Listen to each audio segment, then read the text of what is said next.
معزز و مکرم سامعین کرام، بالخصوص اسٹیج پر رونق علماء کرام، السلام علیکم ورحمۃ اللہ۔ وعلیکم السلام ورحمۃ اللہ۔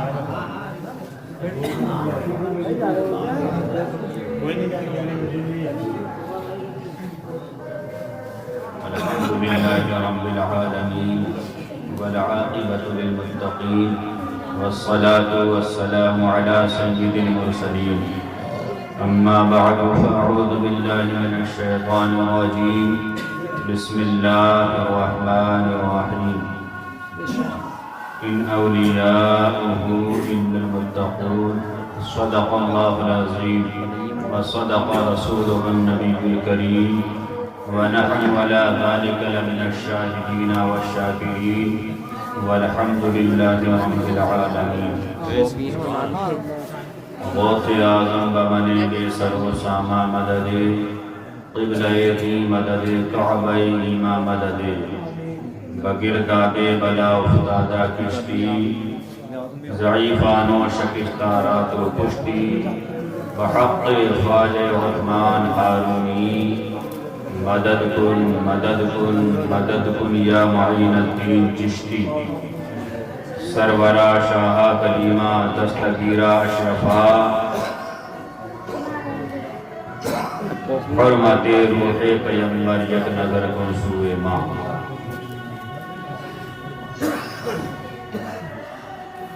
واہ کیا مرتبہ غوث ہے بالا تیرا، واہ کیا مرتبہ غوث ہے بالا تیرا، اونچے اونچوں کے سروں سے قدم اعلیٰ تیرا، سر بھلا کیا کوئی جانے کہ ہے کیسا تیرا، سر بھلا کیا کوئی جانے کہ ہے کیسا تیرا، اولیاء ملتے ہیں آنکھیں وہ ہے تلوار، کیا دبے جس پہ حمایت کا ہو پنجہ تیرا، کیا دبے جس پہ حمایت کا ہو پنجہ تیرا، شیر کو خطرے میں لاتا نہیں کتا تیرا، تجھ سے در در سے سگ اور سگ سے ہے مجھ کو نسبت، تجھ سے در در سے سگ اور سگ سے ہے مجھ کو نسبت، میری گردن میں بھی ہے دور کا ڈورا تیرا، اس نشانی کے جو سگ ہیں نہیں مارے جاتے، اس نشانی کے جو سگ ہیں نہیں مارے جاتے، حشر تک میرے گلے میں رہے پٹا تیرا، حشر تک میرے گلے میں رہے پٹا تیرا، تیری تک سرکار میں لاتا ہے رضا اس کو شفیع، تیری سرکار میں لاتا ہے رضا اس کو شفیع، جو میرا غوث ہے اور لاڈلا بیٹا تیرا، جو میرا غوث ہے اور لاڈلا بیٹا تیرا۔ معزز سامعین کرام، آئیے ہم اور آپ عرض و معروض کا سلسلہ جاری کرنے سے قبل ایک مرتبہ آقا نامدار، مدینے کے تاجدار، دونوں عالم کے مالک مختار، احمد مجتبی حضرت محمد مصطفیٰ صلی اللہ تعالی علیہ وسلم کی بارگاہ بےکس پناہ میں درود شریف کا ہدیہ نچھاور کریں، بلند آواز سے سنائیں، اللہم صلی علی شفیعنا و نبینا مولانا محمد صلو علیہ الصلاۃ والسلام علیہ یا رسول اللہ صلی اللہ تعالی علیہ وسلم۔ معزز سامعین کرام، آپ حضرات اس امر سے اچھی طرح واقف ہیں کہ آج پیران پیر روشن ضمیر سیدنا شیخ عبدالقادر جیلانی رحمت اللہ تعالی علیہ کی 11ویں شریف ہے، اور یہ 11ویں عام 11ویں نہیں بلکہ آج بڑی 11ویں شریف ہے، جس کے فیضان سے ہم اور آپ مالا مال ہو رہے ہیں۔ اللہ تعالی نے لوگوں کی ہدایت کے لیے اولاً 1,24,000 کم و بیش انبیاء کرام کا مبعوث فرمایا، وہ لوگوں کو ہدایت کی باتیں بتاتے ہیں، گمراہی سے بچاتے ہیں، روشنی میں لاتے ہیں، ظلمت سے بچاتے ہیں، لیکن ان کی ایک لمٹ ہے۔ ہمارے نبی صلی اللہ تعالی علیہ وسلم پر آ کر وہ نبوت کا دروازہ بند کر دیا گیا، اب کوئی نیا نبی نہیں آئے گا۔ ہمارے نبی صلی اللہ تعالی علیہ وسلم اول بھی ہیں اور آخر بھی۔ بے شک سبحان اللہ۔ خلقت کے اعتبار سے آپ سب سے اول ہیں اور آمد کے اعتبار سے آپ سب سے آخر ہیں۔ اب آپ کے بعد کوئی نبی نہیں آئے گا، نبی نہیں آئے گا، لیکن انسان تو آتے رہے۔ جب اللہ تعالیٰ جوڑوں کو سلامت رکھتا ہے تو انسان کی پیدائش ہوتی چلی جاتی ہے، عوام مسلمان بڑھتے چلے جا رہے ہیں، نبی نہیں آئے گا تو انہیں سمجھائے گا کون؟ تو اللہ تعالیٰ نے ایسا سسٹم بنا دیا کہ نبی تو نہیں آئے گا، لیکن نبی کے نائب اولیاء کرام آتے رہتے ہیں۔ ان کی کوئی لمٹ نہیں ہے، ان کی کوئی گنتی نہیں ہے، ان کی کوئی حد نہیں ہے، انلیمیٹڈ اولیاء کرام دنیا میں موجود ہیں اور یہ آتے رہیں گے قیامت تک اور لوگوں کو ہدایت کے راستے کے بارے میں بتاتے رہیں گے۔ سبحان اللہ سبحان اللہ۔ جو انسان اللہ تعالیٰ کی رضا کے مطابق زندگی گزارے اور گناہوں سے بچتا رہے، اسے ولی کی سب سے اول کیٹیگری میں رکھا گیا ہے، جس کو صادق کہا جاتا ہے۔ جو انسان گناہوں سے بچنا شروع کر دے، نیک کام کرنا شروع کر دے، اسے کیا کہتے ہیں؟ صادق۔ نمبر 2 پر آتا ولی۔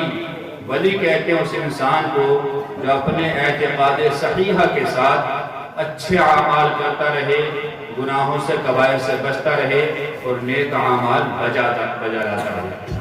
صادق کی اور ولیوں کی کوئی لمٹ نہیں ہے، بے حساب بے شمار دنیا میں موجود ہے۔ اوپر ایک کوالٹی آتی ہے کتب۔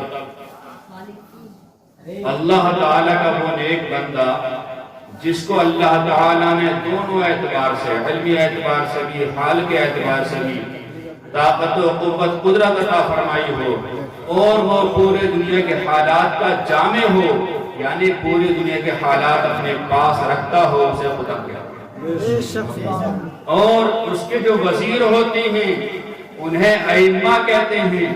ائمہ کا کام یہ ہوتا ہے کہ اگر کسی علاقے یا ملک کا انتقال ہو گیا تو ائمہ کرام میں سے اللہ تعالیٰ جسے چاہتا ہے اسے قطب بنا دیتا ہے۔ اس کے اوپر ایک کیٹیگری آتی ہے ابدال۔ ابدال یہ اتنی بڑی کیٹیگری ہے کہ پوری دنیا میں ایک وقت میں صرف 7 ابدال ہوتے ہیں۔ کتنے؟ 7 ابدال ہوتے ہیں۔ ایک ابدال ایک دنیا کو سنبھال رہا ہوتا ہے، دوسرا دوسری دنیا کو، تیسرا تیسری دنیا کو، چوتھا چوتھی دنیا کو، پانچواں پانچویں دنیا کو، چھٹا چھٹی دنیا کو اور ساتواں ساتویں دنیا کو۔ یہاں سے لے کر زمین تحت الثری تک جو 7 دنیایں ہیں، ہر ابدال کا یہ کام ہے کہ اپنے اپنے علاقے کی دنیا کو سنبھالتا ہے۔ اس کے اوپر کیٹیگری آتی ہے اوتاد کی۔ اوتاد ایک وقت میں صرف 4 ہوا کرتے ہیں۔ کتنے؟ صرف 4۔ ایک مشرق کا ذمہ دار ہوتا ہے، دوسرا مغرب کا ذمہ دار ہوتا ہے، تیسرا شمال کا ذمہ دار ہوتا ہے، چوتھا جنوب کا ذمہ دار ہوتا ہے۔ سمتیں کتنی ہیں؟ 4۔ ایک سارے حالات، ساری پریشانیاں، ساری مصیبتیں مشرق کی سنبھالتا ہے، دوسرا مغرب کی، تیسرا اتر کی، چوتھا دکن، چاروں طرف ایک ایک اوتاد ہوتا ہے۔ ان اوتاد کا یہ کام ہوتا ہے کہ امت پر کوئی بڑی پریشانی آئے، کوئی بڑی بیماری آئے، کوئی بڑی تکلیف آئے، کوئی خطرناک عذاب آ جائے جو لوگوں پر پریشانی کا باعث بنے، اوتاد کا کام یہ ہوتا ہے کہ اسے اللہ تعالیٰ کے فضل و کرم سے روک دو۔ اس سے بھی اوپر کیٹیگری آتی ہے فرد کی۔ فرد ایسے ولی کو کہتے ہیں جو پوری دنیا میں ایک وقت میں ایک ہی ہوا کرتا ہے۔ پوری دنیا میں ایک وقت میں ایک ہی ہوا کرتا ہے، اسی فرد کو دوسری زبان میں غوث اعظم کہتے ہیں۔ حضرت علی سے لے کر غوث اعظم رحمت اللہ تعالی علیہ تک حضرت علی فردیت پر حامل تھے، مقام فردیت پر تھے، یعنی آپ اس وقت کے غوث اعظم تھے۔ اب سے لے کے جب سے غوث اعظم پیدا ہوئے اور جب تک امام مہدی دنیا میں تشریف لائیں گے، مقام فردیت پر حضور غوث اعظم فائز۔ اور جب امام مہدی رحمت اللہ تعالی علیہ دنیا میں تشریف لے آئیں گے اور جب تک قیامت آئے گی، جب تک امام مہدی رحمت اللہ تعالی علیہ مقام فردیت پر فائز رہیں گے، یعنی اس وقت میں جتنے مسلمان ہوں گے سب کے غوث اعظم امام مہدی ہوں گے۔ سبحان اللہ سبحان اللہ۔ اب جو وقت چل رہا ہے یہ کس کا چل رہا ہے؟ حضور غوث اعظم رحمت اللہ تعالی علیہ کا چل رہا ہے۔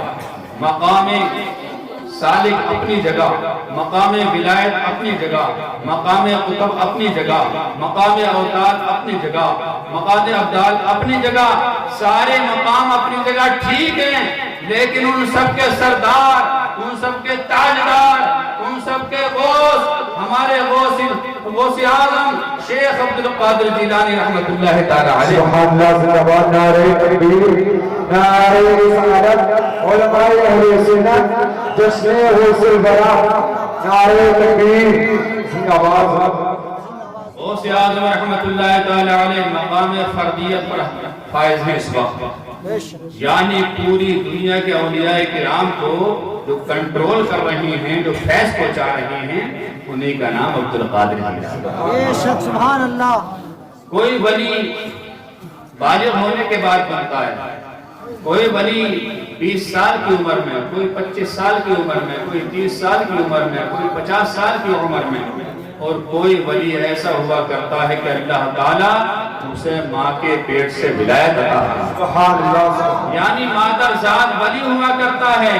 حضور غوث اعظم رحمت اللہ تعالی علیہ ایسے ولی ہیں جو مادر ذات ولی ہیں، یعنی ماں کے شکم سے، ماں کے پیٹ سے ہی مقام ولایت آپ کو عطا فرما دیا گیا۔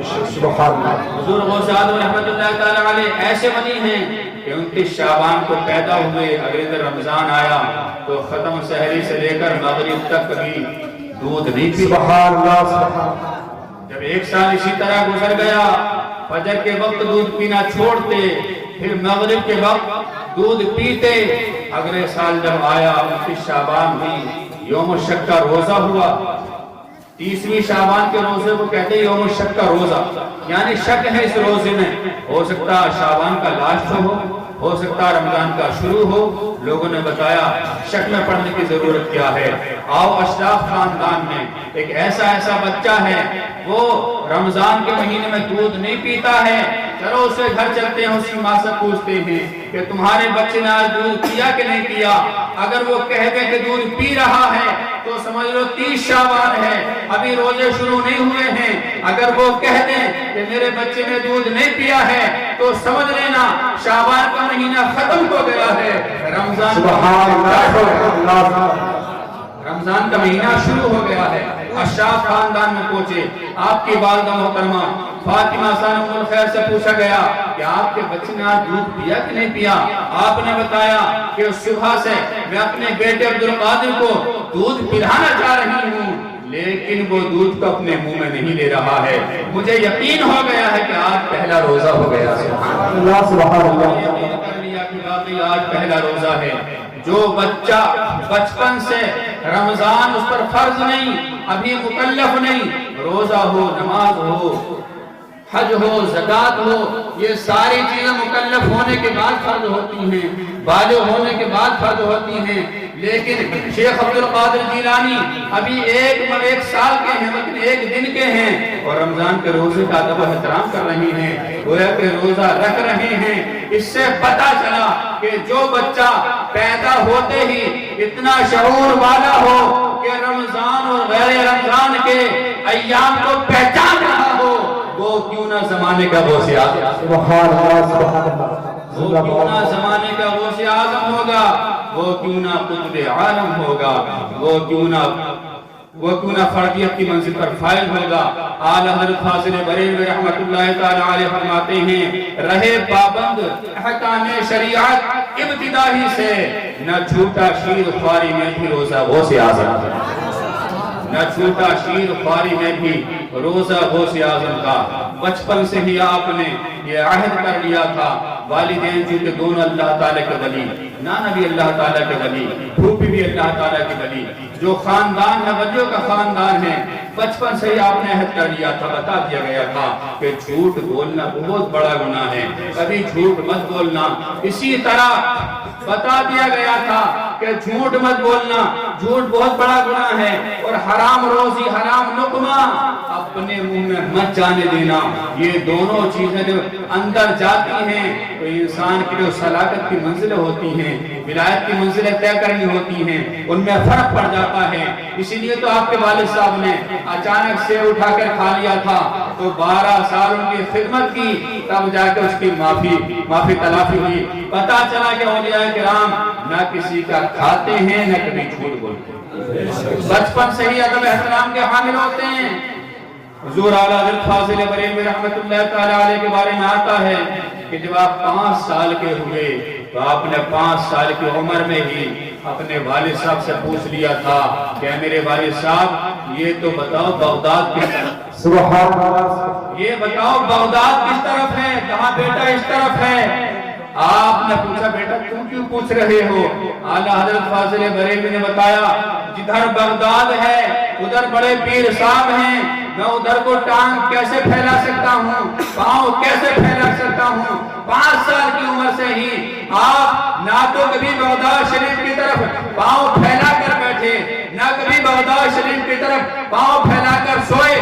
جب ادب احترام کیا، ادب احترام کیا اولیاء کرام کا، غوث اعظم کا ادب کیا، تو غوث اعظم نے اتنا بڑا انعام دیا کہ آج پورے زمانے میں اور بھی حضرات کو حضرت کہا جاتا ہے، لیکن انہیں اعلیٰ حضرت۔ نعرہ تکبیر، نعرہ رسالت، مسلک اعلیٰ حضرت، مسلک اعلیٰ حضرت، عشق محبت، عشق محبت، عشق محبت، عشق محبت، علماء اہل سنت، جشن غوث الورا، نعرہ تکبیر۔ غوث اعظم رحمت اللہ تعالی علیہ کے حلق میں کبھی کسی غیر کا کھانا نہیں گیا جس کے بارے میں احتمال ہو، صرف اپنا کھاتے تھے۔ آپ فرماتے جب میں بغداد شریف پڑھنے گیا تو میری ماں نے مجھ سے کہا تھا بیٹا میرے پاس 80 اشرفیاں ہیں، میں لے جاؤ۔ دیکھیے ابھی 14 سال کی عمر ہے، ماں سے اجازت دیتے ماں میں باہر پڑھنے جا رہا ہوں، مجھے آپ دین کی راہ میں وقف کر دیجیے، مجھے آپ دین کی راہ میں وقف کر دیجئے، اپنی خدمت کی ذمہ داری معاف کر دیجئے، میں اللہ تعالیٰ کی رضا کے لیے علم دین حاصل کرنا چاہتا ہوں۔ آپ کی والدہ محترمہ نے اجازت دے دی، کہا بیٹا میں اجازت تو نہ دیتی کیونکہ تیرے باپ نہیں ہیں، لیکن تم نے سوال ہی ایسا رکھ دیا ہے کہ مجھے علم دین حاصل کرنا ہے، لہذا میری طرف سے اجازت۔ 80 اشرفی کی تھیلی آپ کے ہاتھ میں دے دی گئی، کہا اسے لے جانا وہاں خرچ کر لینا، لیکن دیکھیے میرے غوث کا انصاف دیکھیے، تھیلی کو کھولتے ہیں 40 اشرفی نکال لیتے ہیں، 40 تھیلی میں رکھ کے اماں کو دے دیتے ہیں۔ بیٹا کیا کر رہے ہو؟ کہا ماں میں اپنے باپ کا اکیلا نہیں ہوں، میرا ایک بھائی ابو احمد اور ہے، یہ 80 اشرفیاں جو آپ نے اکٹھا کی ہیں اس میں آدھا میرا حق ہے آدھا میرے بھائی کا۔ اللہ انصاف کی مثال قائم کی اور 40 اشرفی لے کر نکلے۔ ڈاکو کا باپ نے آپ نے بہت دفعہ سن لیا ہے، آگے چلیے بغداد شریف پہنچ جاتے ہیں، بڑے بڑے علماء کرام سے جو اس وقت کی جیت ماہر درسگاہیں تھی وہاں علم دین حاصل کرتے ہیں۔ آپ کے پاس پیسے ختم ہو جاتے ہیں، آپ کا تقوی طہارت دیکھیے، کسی کے یہاں کھانا نہیں کھاتے، کسی سے کھانا نہیں مانگتے۔ آپ فرماتے 15 سال میں نے اس طرح گزارے کہ میں پیڑوں کی چھال توڑ کے کھاتا تھا، پیڑوں کی پتیاں توڑ کے کھاتا تھا، کچی کچی کلیاں توڑ کے کھاتا تھا، گھاس پھوس جو سرکاری زمین میں ہوا کرتی ہیں جن کا توڑنا ناجائز نہیں ہوتا انہیں کھاتا تھا۔ اس طرح میں نے 15 سال گزارے۔ ایک مرتبہ ایسا ہوا کہ میرے پاس پیسے ختم ہو گئے، روپیے پیسے ختم ہو گئے، میں جامع مسجد میں بیٹھا ہوا اپنے آپ میں سوچ رہا تھا کیا کیا جائے۔ باہر جا کر اگر گھاس یا پیڑ کے پتے کھاؤں تو اتنی طاقت نہیں تھی، باہر تو چلا نہیں جا رہا تھا، میری شکل جواب دے چکی تھی، قوت جواب دے چکی تھی۔ میں جامع مسجد میں بیٹھا ہوا تھا، میں نے دیکھا ایک تاجر آیا اور آنے کے بعد اس نے بھی نماز پڑھی، میں نے بھی نماز پڑھی۔ اس نے نماز کے بعد کونے میں جا کر اپنی پھٹڑیاں کھولی اور کھولنے کے بعد وہ دیکھتا ہوں کیا کر رہا ہے، اس نے کھانا کھانا شروع کیا۔ اس کھانے میں بہترین گرم گرم کباب تھے اور روٹی تھی۔ میرے دل میں خیال آیا اس نے تو کھانا کھا رہا ہے، یہ تو کھانا کھا رہا ہے۔ اس کی طرف دیکھا، ظاہر سی بات ہے انسان کھانا کھاتا ہے اور سامنے کوئی دیکھ رہا تو اسے بلا لیتا تم بھی کھا لو۔ اسی طرح اس تاجر نے کہا بیٹا تم کیسے بیٹھے ہوئے ہو، آؤ میرے پاس آؤ کھانا کھا لو۔ آپ اٹھ کر آئے، اس تاجر کے پاس آ کر بیٹھ گئے۔ تاجر نے کھانا شروع نہیں کیا تھا لیکن اس نے اپنی سٹوری بتانی شروع کر دی۔ بیٹا آپ کا نام کیا ہے، آپ کیا کرتی ہیں؟ کہا آپ بتائیے آپ کیا کرتے ہیں، کہاں سے آئے ہیں، مسجد میں بیٹھ کے کھانا کیوں کھا رہی ہیں؟ کہا میں جیلان کا رہنے والا ہوں، وہاں سے آیا ہوں، میں یہاں آتا رہتا ہوں تجارت کے لیے، لیکن اس بار تجارت میں اتنا نقصان ہوا کہ کوئی روپیہ بچا ہی نہیں۔ ایک بوڑھی عورت ہمارے یہاں رہتی ہے، اشراف خاندان میں، فاطمہ ثانی ام الخیر اس کا نام ہے۔ اس نے مجھے کچھ پیسے دیے تھے کہ میرا بیٹا بغداد میں پڑھ رہا ہے، عبد القادر نام ہے، اگر تمہیں کہیں مل جائے تو یہ پیسے اسے دے دینا، وہ خرچ کر کے پڑھائی پوری کر لے گا، پڑھائی مکمل کر لے گا۔ اے بیٹا میرے پاس پیسے تو ختم ہو گئے تھے، میرا تو اتنا نقصان ہوا کہ تجارت میں کوئی فائدہ نہ ہوا، سارے پیسے ختم ہو گئے۔ اب میں نے اس لڑکے کے پیسے جو اس کی ماں نے دیے تھے اس میں سے کچھ روپے نکال کر کھانا خریدا ہے، میں یہ کھانا کھا رہا ہوں، تم پڑھ رہے ہو مدرسے میں، تم یہ بتاؤ کیا یہ کھانا میرے لیے جائز ہے؟ کیا یہ کھانا میرے لیے جائز ہے یا ناجائز؟ جو کہ میں نے اس سے اجازت نہیں لی ہے۔ شیخ عبد القادر جیلانی جو جوانی کا عالم تھا کہتے ہیں آپ کے لیے جائز ہے، آپ کھا سکتے ہیں۔ سبحان اللہ۔ جب کھا سکتے ہیں تو بیڑا پار ہو گیا میرا بھی۔ اس نے کباب روٹی اٹھایا، عبد القادر جیلانی رحمت اللہ تعالیٰ علیہ کو کباب دیا، روٹی دی، دونوں نے مل کر کھایا، پانی پیا۔ جب پیٹ میں جان آئی تو عقل نے اور زیادہ کام کیا۔ تاجر نے کہا بیٹا تم مدرسے میں پڑھ رہے ہو اور تم نے کہہ دیا کہ کھانا کھانا جائز ہے، کس طرح جائز ہو سکتا ہے؟ پرایا پیسہ ہے، امانت ہے، امانت میں خیانت کرنا یہ تو ناجائز ہوا کرتا ہے، تم نے جائز کیسے بتا دیا؟ کیا تمہارے پاس کوئی فتویٰ ہے؟ کیا تمہارے پاس کوئی حوالہ ہے؟ کیا تم مجھے کوئی کتاب دکھا سکتے ہو کہ یہ کھانا میرے لیے جائز ہے؟ یہ تو ناجائز کھانا تھا، آپ نے مجھے کیسے کھلا دیا؟ آپ کیسے پڑھ رہی ہیں؟ آپ کہاں پڑھ رہی ہیں؟ آپ کی یہ کیسی عقل ہے، کیسا علم ہے؟ حضور غوث اعظم رحمت اللہ تعالیٰ علیہ کو وہ پہچان نہ پایا تھا، اس نے طرح طرح کی باتیں کرنے لگا۔ حضور غوث اعظم رحمت اللہ تعالیٰ علیہ نے فرمایا تمہارے لیے کھانا یہ جائز تھا، کہا کیسے؟ کہا ایسے کہ جس کے پیسے ہوں اس کے پیسوں سے کھانا خریدا جائے اور کھانے سے پہلے اجازت لے لی جائے تو کھانا جائز ہو جاتا ہے۔ کہا میں نے تو اجازت لی ہی نہیں، میرے لیے کھانا جائز کیسے ہو گیا؟ کہا اجازت تم نے لے لی ہے۔ کہا کیسے؟ کہا جو لڑکا جو نوجوان تمہارے ساتھ کھانا کھا رہا ہے وہ کوئی اور انسان نہیں ہے، وہی عبد القادر نعرہ تکبیر، نعرہ رسالت، مسلک اعلیٰ حضرت، جشن غوث الورا، جشن غوث الورا زندہ باد۔ جو لڑکا تمہارے ساتھ کھانا کھا رہا، یعنی میں خود عبد القادر ہوں، اور جس بڑھیا نے تمہیں پیسے دیے اس کے خرچ کے لیے، پڑھائی پوری کرنے کے لیے، پڑھائی مکمل کرنے کے لیے، وہ میری والدہ محترمہ فاطمہ ام الخیر ہے۔ اس تاجر کے دل میں دل آئی کہ میں نے حلال کھانا کھایا، اور غوث اعظم رحمت اللہ تعالیٰ علیہ کے دل میں دل آیا کہ میں نے بھی حلال کھانا اپنا ہی کھایا ہے۔ سبحان اللہ، کسی کے کھانے پر میری نظر نہیں گئی۔ انسان جب کسی کی روزی کھاتا ہے اس کے بارے میں احتمال ہو کہ پتہ نہیں حرام ہے یا حلال سے کاروبار کیا ہے، تو اگر وہ راہ سلوک طے کر رہا ہو، ولایت کی منزلہ طے کر رہا ہو تو اس کا مرتبہ ہٹا دیا جاتا ہے، ولایت سے پیچھے ہٹا دیا جاتا ہے۔ اس لیے شیخ عبد القادر جیلانی کئی مرتبہ تو ایسا ہوتا کہ آپ کہہ دیتے کہ آج میں کھانا کھاؤں گا ہی نہیں جب تک اللہ تعالیٰ مجھے کھانا نہیں کھلائے گا۔ آپ نے ایک مرتبہ ایسی قسم کھائی کہ میں کھانا نہیں کھاؤں گا جب تک اللہ تعالیٰ نہیں کھلائے گا۔ بھوکے ہیں، جنگلوں میں ضرب مار کے پھر رہے ہیں، اللہ اللہ کا ذکر کر رہے ہیں. ایک دن گزر گیا، 2 دن گزر گیا، 3 دن گزر گیا، 1 ہفتہ ہو گیا. کہا جب تک کھانا کھاؤں گا نہیں، جب تک اللہ تعالیٰ نہیں کھلائے گا. وہاں کے مشہور بزرگ آپ کے پیر و مرشد مبارک ابو سعید مبارک مخزومی رحمۃ اللہ تعالیٰ علیہ ایک طباق لے کر آتے ہیں. طباق ڈھکا ہوا ہے. شیخ عبد القادر جیلانی جنگل میں اللہ اللہ کر رہے ہیں، ان کے سامنے طباق رکھ دیتے ہیں. کہا بیٹا کھانا کھا لو. کہا میں نہیں کھاؤں گا جب تک اللہ تعالیٰ مجھے نہیں کھلائے گا. کہا بیٹا دسترخوان اگھار کر دیکھو، کپڑا ہٹا کر کے دیکھو. آپ نے کپڑا ہٹا کر دیکھا تو اس میں عجیب و غریب نعمتیں تھیں. کہا اے ابو سعید مخزومی بتاؤ یہ کھانا کہاں سے آیا ہے؟ کیا تم اپنے گھر سے لائے ہو؟ کہا نہیں، تم نے جو قسم کھائی تھی اللہ تعالیٰ نے تمہاری قسم کو پورا کر دیا. قسمیں دے دے کے کھلاتا ہے پلاتا ہے تمہیں. پیارا اللہ تیرا چاہنے والا. حضور غوث اعظم رحمۃ اللہ تعالیٰ علیہ کی یہ شان ہے، سچی زبان، حلال روزی. ابھی اللہ تعالیٰ نے یہ مرتبہ کا فرمایا کہ مردوں کو زندہ فرما دیتے، زندوں کو مردہ فرما دیتے. اشارہ کر دیا، کام ہو گیا.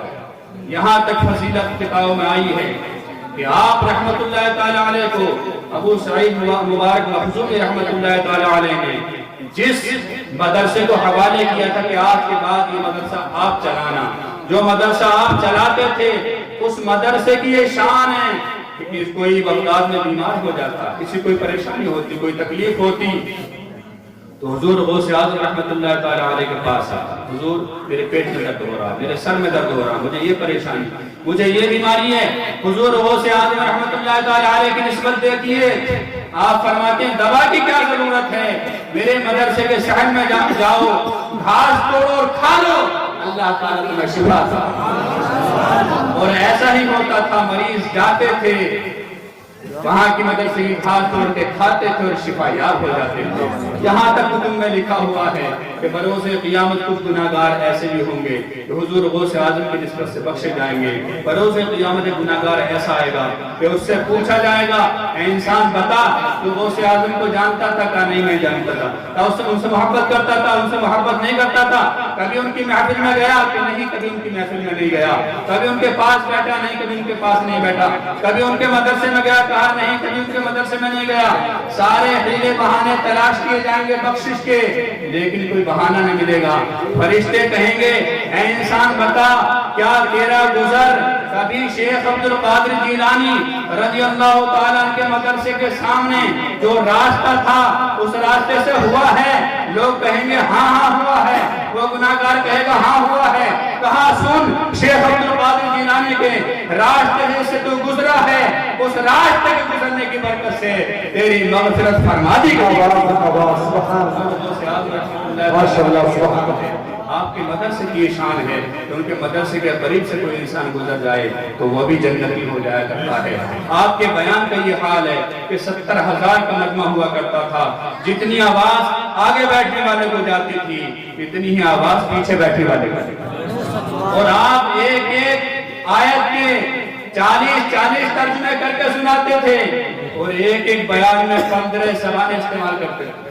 کتنی؟ 15 زبانیں استعمال کرتے تھے. ایک ایک آیت کا 40 مرتبہ مطلب سمجھاتے تھے اور مطلب سمجھانے کا انداز اتنا انوکھا تھا، اتنا نرالا تھا اور سننے والے بھی اتنے لاجواب تھے کہ آپ کے اشارے کو سمجھ جائے. ایک مرتبہ ایسا ہوا کہ آپ نے اپنے بیٹے عبد الجبار کو کھڑا کر دیا، بیٹا آج تم تقریر کرو، میں آرام سے بیٹھوں گا. حضور شیخ عبد القادر جیلانی آرام سے بیٹھے ہوئے ہیں، آپ کے بیٹے عبد الجبار تقریر کر رہے ہیں. کافی ٹائم تقریر کرتے کرتے ہو گیا. جب گھنٹہ بھر ہو گیا تو لوگوں نے کہا حضور ان کی تقریر میں وہ چاشنی نہیں ہے جو آپ کی تقریر میں، لہٰذا آپ ہی کھڑے ہو جائیے. کہا ٹھیک ہے.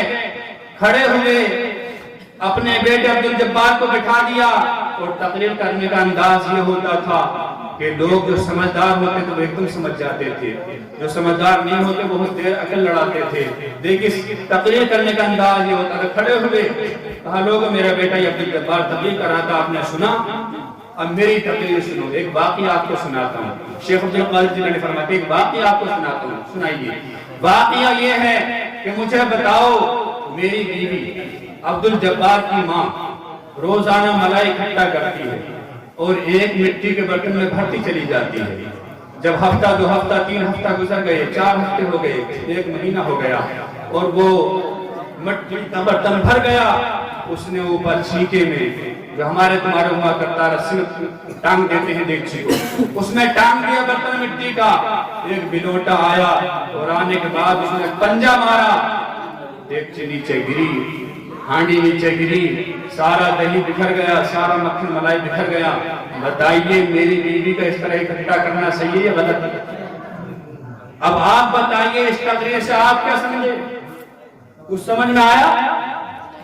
لیکن شیخ عبد القادر جیلانی نے جب یہ واقعہ سنایا تو 70,000 کے مجمع میں 50,000 انسان ایسے تھے جو دہاڑا مار مار کے رونے لگے اور 20,000 کے سامنے بات نہیں آئی.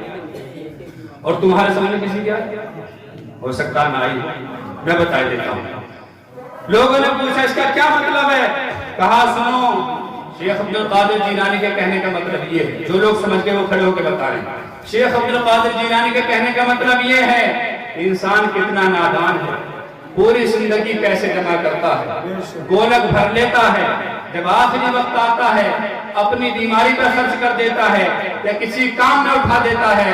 جس طرح بلوٹے نے آ کر ہانڈی کو گرا کر پھوڑ دیا، اسی طرح اسرائیل ملک الموت آتے ہیں اور جھپٹا مار کے روح کو نکال کے لے جاتے ہیں. آپ سمجھ آ گئی؟ کتنا درد بھرا واقعہ تھا یہ. اسی کی وجہ سے 50,000 انسان رونے لگے. یہ ظاہر سی بات ہے، آج بھی یہی دور چل رہا ہے. انسان ہر طرف سے لاؤ لاؤ لاؤ لاؤ، ہر طرف سے کمانا چاہ رہا، خوب موٹا روپے اکٹھا کرنا چاہ رہا، نہ حلال کی فکر نہ حرام کی فکر، پیسہ ہو جیسا ہو. اور ایک وقت ایسا آتا ہے جیسے بڑھاپے کی طرف چلتا ہے، کسی کو کینسر ہو گیا، کسی کو شوگر ہو گیا، کسی کو کچھ ہو گیا، کسی کو کچھ ہو گیا، سارے پیسے بیماری میں اٹھ جاتے ہیں، کسی کی درد چلے جاتے ہیں، کسی کے ڈاکٹروں چلے جاتے ہیں، سارے پیسوں کے اختتام ہو جاتے ہیں. شیخ عبد القادر جیلانی رحمۃ اللہ تعالی علیہ بتانا یہ چاہتے تھے کہ لوگوں اس دنیا میں کبھی دنیا کو ترجیح مت دینا، آخرت کو دھیان میں رکھنا. جب آخرت کو دھیان میں رکھو گے تو یہ دنیا 4 دن کی ہے تو گزر جائے گی جیسے گزر جائے گی.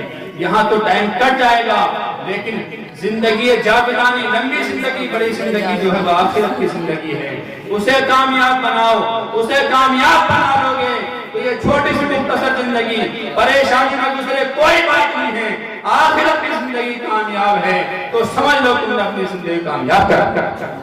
اور آج کو یہ ضرورت ہے کہ ہم بھی اپنے مٹکے میں نیکیاں جمع کریں، روپیہ پیسہ نہیں، نیکیاں جمع کریں، ہانڈی میں نیکیاں جمع کریں، والدین کی خدمت کریں. اتنا بڑا مرتبہ والدین کا اللہ تعالی نے منایا. دیکھیں شیخ عبد القادر جیلانی نے اپنی ماں کا کہنے کا مانا تھا کہ چھوڑو سے صاف کہہ دیا، بیٹا تمہارے پاس کیا؟ کہا میرے پاس 40 اشرفیاں، سچ بولتی ہیں. تو والدین کی خدمت کرو، سچ بولو، جہاں تک ہو سکے ان کا ادب احترام کرو. خدا کے بعد والدین ہی وہ چیز ہیں، وہ وسیلہ ہیں جن کی وجہ سے ہمیں یہ دنیا نصیب ہوئی. ہمیں اللہ کے نبی صلی اللہ تعالی علیہ وسلم کی امت میں آنا نصیب ہوا ہے، ہمیں مسجدوں میں رہنا نصیب ہوا ہے، تلاوت کلام اللہ کرنا نصیب ہوا ہے، جلسے سننا نصیب ہوا ہے، نعت خانے سننا نصیب ہوا ہے. یہ سارے سعادت کے کام جو ہیں ان میں سب سے اہم کردار ہمارے والدین ہیں. اور اس سے بڑی بات کیا ہو سکتی ہے کہ اللہ تعالیٰ نے جہاں بھی اپنا حکم دیا اطاعت کا، وہیں والدین کی خدمت کا حکم دیا. انشکرونی ولی میرا شکریہ ادا کرو اور والدین کا شکریہ ادا کرو. جو کام اللہ تعالیٰ اپنے ساتھ ملا رہا ہے اور جس کی خدمت کا حکم دے رہا ہے، بتائیے اس ذات کا کتنا بڑا مقام ہے. اور جیسے یہ مسجد ہے، میں نے پچھلے سال بھی آپ سے کہا تھا بھائی کوشش کرو اسے آگے بڑھاؤ، لینٹر ڈالو اس کا، لیکن شاید کچھ آپ نے ڈھیل کر دی اور سال میں نکل گیا. مسجد بنانا کوئی عام کام نہیں، بہت بڑا کام ہے. میں بتاؤں کتنا بڑا کام ہے. حضرت ابراہیم علیہ السلام کو آپ جانتے ہیں، حضرت اسماعیل علیہ السلام کو آپ جانتے ہیں. ابراہیم خلیل اللہ، اللہ تعالیٰ کے گہرے دوست. اسماعیل ذبیح اللہ ہیں، اللہ تعالیٰ کے ذبح ہونے کی نشانی. یہ دونوں ایسی شخصیت ہیں جو ہمارے نبی صلی اللہ تعالیٰ علیہ وسلم نبیوں کے سردار ہیں. ان کے بھی جد امجد، ان کے بھی دادا پردادا ہیں. یہ بھی مسجد کو تعمیر کر رہے ہیں. سبحان اللہ. جب کعبہ شریف کی تعمیر ہوئی تو حضرت اسماعیل علیہ السلام اپنے نبوت والے ہاتھوں سے پتھر اٹھا کے دے رہے ہیں اور ابراہیم خلیل اللہ نبوت والے ہاتھوں سے اٹھا کر دیوار پر. سبحان اللہ سبحان اللہ. تو پتھر اٹھانا مسجد تک لے جانا یہ بھی نبی کی سنت، بے شک اور دیوار پر لگا دینا یہ بھی نبی کی سنت. اور جس جگہ کھڑے ہو کر مسجد بنا رہے تھے جسے ہم اور آپ مقام ابراہیم کہتے ہیں، اس کا اتنا بڑا مرتبہ ہے، اتنا بڑا مرتبہ ہے کہ آج کوئی حاجی یا عمرہ کرنے والا کعبہ شریف میں جاتا ہے تو مقام ابراہیم کے ارد گرد 2 رکعت نماز پڑھ لیتا ہے تو اپنے آپ کو بڑا نصیبے والا شمار کرتا ہے. اور ہے بھی نصیبے والا جو اس پتھر کے بعد 2 رکعت نماز پڑھ لے، اللہ تعالیٰ سے بے حساب نیکی عطا فرماتا ہے. آپ اندازہ لگاؤ جس پتھر پر کھڑے ہو کر مسجد حرام کی تعمیر کی گئی اس کا یہ مرتبہ ہے کہ ہم اور آپ اسے دیکھنے کو ترس رہی ہیں، اس کے پاس کھڑے ہو کر 2 گانا پڑھنے کو ترس رہی ہیں. جس پر کھڑے ہو کر مسجد بنی جائے اس مقام ابراہیم کا یہ مرتبہ ہے. تو جو مسجد بنائی گئی اس مسجد کا مرتبہ کیا؟ اس پر کھڑے ہو کر بنائی گئی اس کا یہ مقام ہے تو مسجد کا مقام کیا ہوگا. تو ہمیں چاہیے کہ مسجد بنانے میں حصہ لیں اور زیادہ سے زیادہ خرچ کریں. اس میں جو انسان خرچ کرتا ہے اللہ تعالیٰ اس کا گھر جنت میں بنا دیتا ہے. یہ حدیث پاک ترمذی میں بھی ہے، ترمذی شریف میں، اور صحیح مسلم میں بھی ہے. من بنا مسجد بنا اللہ تعالی بیتا فی الجنہ. جو انسان دنیا میں مسجد بناتا ہے اللہ تعالی اس کے لیے جنت میں محل تیار کرتا ہے. سبحان اللہ. اب آپ سوچ رہے ہوں کہ مسجد تو بہت بڑی ہوتی ہے، 10 اور 20 لاکھ کا خرچہ ہے، ہم کہاں سے دیں گے؟ تو اس کے لیے اگلی حدیث شریف میں ہمارے نبی صلی اللہ علیہ وسلم نے آسانی فرمائی. فرماتے من بنا مسجدا بنا اللہ تعالی بیتا فی الجنہ صغیرا او کبیرا. اللہ تعالیٰ اس بندے کے لیے جنت میں محل بناتا ہے. جو انسان مسجد بناتا ہے صغیرا او کبیرا، چاہے مسجد بڑی بنائی جائے چاہے مسجد چھوٹی. آپ بھی سوچ رہے ہوں گے چھوٹی بھی کم نہیں بنے گی، تو ہمارے نبی صلی اللہ علیہ وسلم نے بالکل آسانی فرما دی. کہا اللہ تعالیٰ بروز قیامت جنت میں اس انسان کے لیے محل بنائے گا جو دنیا میں چیل کے گھونسلے کے برابر مسجد بنائے گا. سبحان اللہ. چیل کا گھونسلہ کتنا بڑا ہوتا ہے؟ 1x1 چھوٹا سا ہوتا ہے. 1x1 میں کتنا خرچ آئے گا؟ 1x1 کے لینٹر میں کتنا خرچ آئے گا؟ کتنا تھوڑا آئے گا کہ ایک انسان بآسانی ادا کر سکتا ہے. اور آپ سوچ رہے ہوں گے یار جنت میں محل کیسے بن سکتا ہے؟ 10-12 اینٹیں یہاں دے دیں، ایک آدھ کٹا سیمنٹ کا دے دیں تو کیسے بن سکتا؟ ہو سکتا ہے کسی کے دل میں تباہم رہ گیا ہو، وہم آ رہا ہو کہ یار ایسا تو نہیں ہے. تو آئیے اس کی حقیقت جاننے کے لیے، اس کو دل و دماغ میں بٹھانے کے لیے ہم چلتے ہیں حضور غوث اعظم رحمۃ اللہ تعالی علیہ کے زمانے سے قبل ایک خلیفہ گزرے ہیں بغداد کے جن کا نام ہارون رشید ہے. کیا نام ہے؟ ہارون رشید. انہوں نے خواب میں دیکھا، علماء کرام سے سنا کہ جو انسان دنیا میں مسجد بنائے گا اللہ تعالیٰ جنت میں اس کے لیے محل بنائے گا. تو انہوں نے سن رکھا تھا، انہوں نے اعلان کر دیا بادشاہ کہ ہم ایک مسجد بنانے جا رہے ہیں اور اس مسجد کو ہم اکیلے بنائیں گے. اس میں کوئی بھی انسان چندہ نہیں دے گا، صرف اکیلا ہم بنائیں گے. آخر مسجد کی جگہ تلاش لی گئی. بادشاہ نے نشان لگا دیے کہ یہاں مسجد بنے گی. سارے انجینئر اکٹھے کر لیے گئے، سارے کاریگر اکٹھے کر لیے گئے، مزدور اکٹھے کر لیے گئے. جو میٹیریل تھا سیمنٹ ہو یا اینٹیں ہوں یا سب اکٹھا کر لیا گیا، دے دیا گیا انجینئر کو. اس جگہ بہت ہی شاندار مسجد بنانی ہے. خلیفہ ہارون رشید کا یہ کہنا ہے کہ یہاں بہت شاندار مسجد ہونی چاہیے. ان کے دل میں خیال آیا ہے کہ اگر محل بناؤں گا تو محل تو یہیں رہ جائے گا، اگر میں مسجد بناؤں گا تو قیامت تک کے لیے صدقہ جاریہ ہوگا. قیامت تک کے لیے صدقہ جاریہ ہو جائے گی. آپ نے اعلان کر دیا. اب ظاہر سی بات ہے سب لوگ تو ایسے نہیں ہوتے جو پیسہ دینے سے بچیں. تم میں کتنے لوگ ایسے؟ امید ہے کہ کوئی بھی نہیں ہوگا. سب لوگ ایسے نہیں ہوتے جو پیسہ دینے سے بچیں. کچھ چاہتے ہیں کہ ہمارے پیسہ لگے. ایسا ہی ایک تاجر تھا، ایک غریب مزدور تھا، اس نے جب سنا خلیفہ ہارون رشید مسجد بنا رہے ہیں اور مسجد بنانے کے لیے اعلان کر دیا گیا، انجینئر آ گئے، سامان سب آ گیا ہے، اور یہ بھی کہہ دیا ہے کہ کوئی بھی انسان چندہ نہیں دے گا، سارا معاملہ خلیفہ کے ذمہ ہے، اس کے دل میں رونا آیا کہ یار کاش یہ اعلان ہو جاتا کہ جس کی بس کا جو ہے وہ دو تو میں بھی کچھ دے دیتا۔ آخرکار اس نے ترکیب سوچی کہ ترکیب بناتا ہوں، روزانہ 100-200 روپے کماتا ہوں، بیوی بچوں کے لیے آدھے خرچ کروں گا، آدھے جوڑوں گا، آدھے بیوی بچوں کے خرچ میں دیتا، آٹا چاول میں لا کے دیتا، آدھے اپنے پاس چھپا کے رکھتا۔ جب کچھ پیسے زیادہ ہو گئے اس نے سوچا مسجد میں حصہ دے دیا جائے۔ اس نے دیکھا دن بھر تو مزدور کام کرتے ہیں، کاریگر کام کرتے ہیں، دن میں حصہ لینا مشکل ہے، اس نے سارا سامان خریدا جو بھی اس سے ہو سکا، کچھ اینٹیں خریدی، کچھ سیمنٹ، کچھ سریے، جو بھی خریدنا تھا اس نے خریدا، اور خریدنے کے بعد گھر میں چھپا کر رکھ لیا۔ جیسے رات ہوئی، رات کی تاریکی چھا گئی، سب لوگ مہدے آرام ہو گئے، بستر پر جا کر لیٹ گئے، سو گئے، تو چپکے سے اٹھا اور سارا سامان لیا، اور سارا سامان لے جانے کے بعد جہاں مسجد بن رہی تھی، جہاں میٹیریل پڑا ہوا تھا، سارے میٹیریل ملا دیا۔ سبحان اللہ بولو، سارے میٹیریل ملا دیا تاکہ خلیفہ کو پہچان نہ ہو پائے کون سی چیز کہاں سے آئی، اسے ایسا ہی محسوس ہو کہ میرا سامان پڑا ہوا ہے۔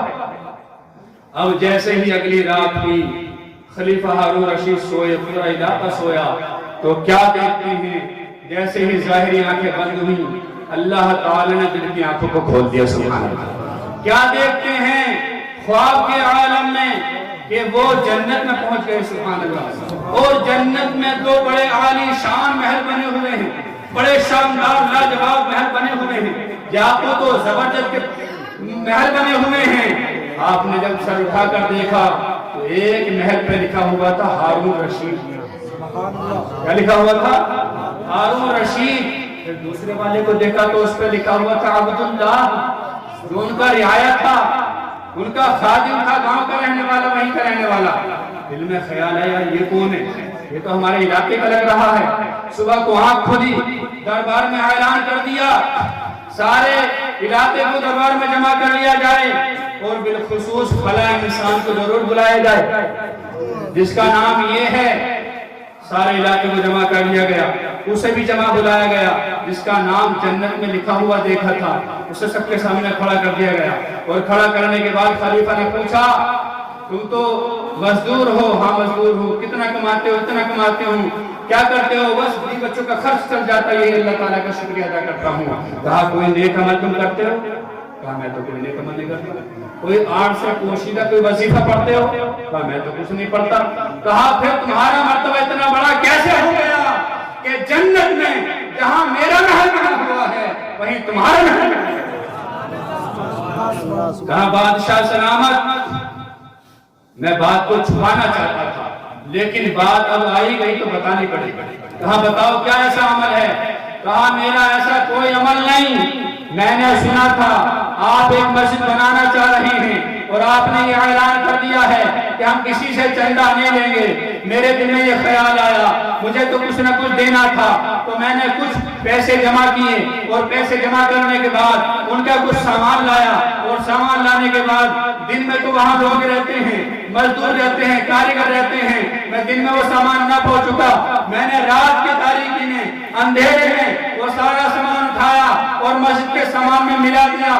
میرا جتنا قبضہ تھا اتنا سامان لے کے میں نے ملا دیا، تو میں نے یہ سامان ملایا ہے، یہ نیکی میں نے کی ہے، باقی میں کوئی نیک عمل نہیں کرتا ہوں۔ خلیفہ ہارون نے کہا تھا کہ مسجد بنانا یہ کمال کی بات نہیں ہے، پوری مسجد بنا دینا یہ کمال کی بات نہیں ہے، بلکہ اللہ کے حبیب نے فرمایا ہے کوئی چیل کے برابر مسجد ہی بنا دے، چیل کے گھونسلے کے برابر مسجد ہی بنا دے تو اللہ تعالیٰ اس کا جنت میں محل بناتا ہے۔ اس بات کا مجھے آج یقین ہو گیا ہے کہ اس نے اپنی غریبی مفلسی میں تھوڑے سے پیسے لے کر میری مسجد میں شرکت کرے گی، اللہ تعالیٰ نے اس کے لیے محل بنا دیا۔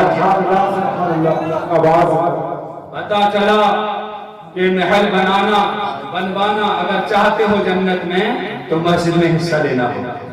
مسجد میں حصہ لینا ہوگا. یہ کوئی بڑی بات نہیں ہے. ہم اپنا اکیلا گھر بناتے ہیں, اکیلی بنیاد پر اتنا اونچا کھڑا کر دیتے ہیں. یا اللہ تعالیٰ کا گھر ہے, سارے لوگ مل کر بنائیں گے تو انشاءاللہ یہ کوئی دشوار کام نہیں ہے, یہ کوئی مشکل کام نہیں ہے. حضور غوث اعظم رحمت اللہ تعالیٰ علیہ شریعت کے پابند تھے, نماز کے پابند تھے, روزے کے پابند تھے. جتنے حکام اللہ تعالیٰ نے نافذ کیے ان کے پابند تھے. اسی طرح ساتھ ساتھ مسجدوں کو آباد کرنے والے بھی تھے. اس لیے کہ قرآن فرماتا ہے انما یعمر مساجد اللہ من آمن باللہ والیوم الآخر واقام الصلاۃ وآتى الزکاۃ ولم یخش الا اللہ. بے شک اللہ کی مسجدوں کو وہی تعمیر کرتے ہیں جو آخرت پر ایمان رکھتے ہیں, جو اللہ تعالیٰ پر ایمان رکھتے ہیں, جو نماز پڑھتے ہیں, جو زکوٰۃ دیتے ہیں اور ڈرتے کسی سے نہیں سوائے اللہ کا. ڈرتے کسی سے نہیں سوائے اللہ کے. تو تم لوگ نماز پڑھنے والے بھی ہو, زکوٰۃ دینے والے بھی ہو, آخرت پر ایمان لانے والی بھی ہو, اللہ تعالیٰ پر ایمان لانے والی بھی ہو اور اللہ تعالیٰ سے ڈرنے والے بھی ہو. لہٰذا مسجد کا کام تیزی سے چلاؤ اور اس میں جہاں تک ہم سے تعاون کرو, جلد از جلد اس کا تعمیری کام مکمل کرو. انشاءاللہ اللہ تعالیٰ یہاں بھی آپ کو سرفروئی عطا فرمائے گا اور آخرت کی بھی سرفروئی عطا فرمائے گا. معزز سامعین کرام, اللہ تعالیٰ سے دعا ہے کہ بولنے میں خطا ہو گئی ہو اللہ تعالیٰ معاف فرمائے. ہم سبوں کو کہنے سننے سے زیادہ عمل کی توفیق عطا فرمائے. اولیاء کرام سے اسی طرح سچی پکی عقیدت و محبت رکھنے کی توفیق عطا فرمائے. السلام علیکم ورحمۃ اللہ وما علینا الا البلاغ المبین.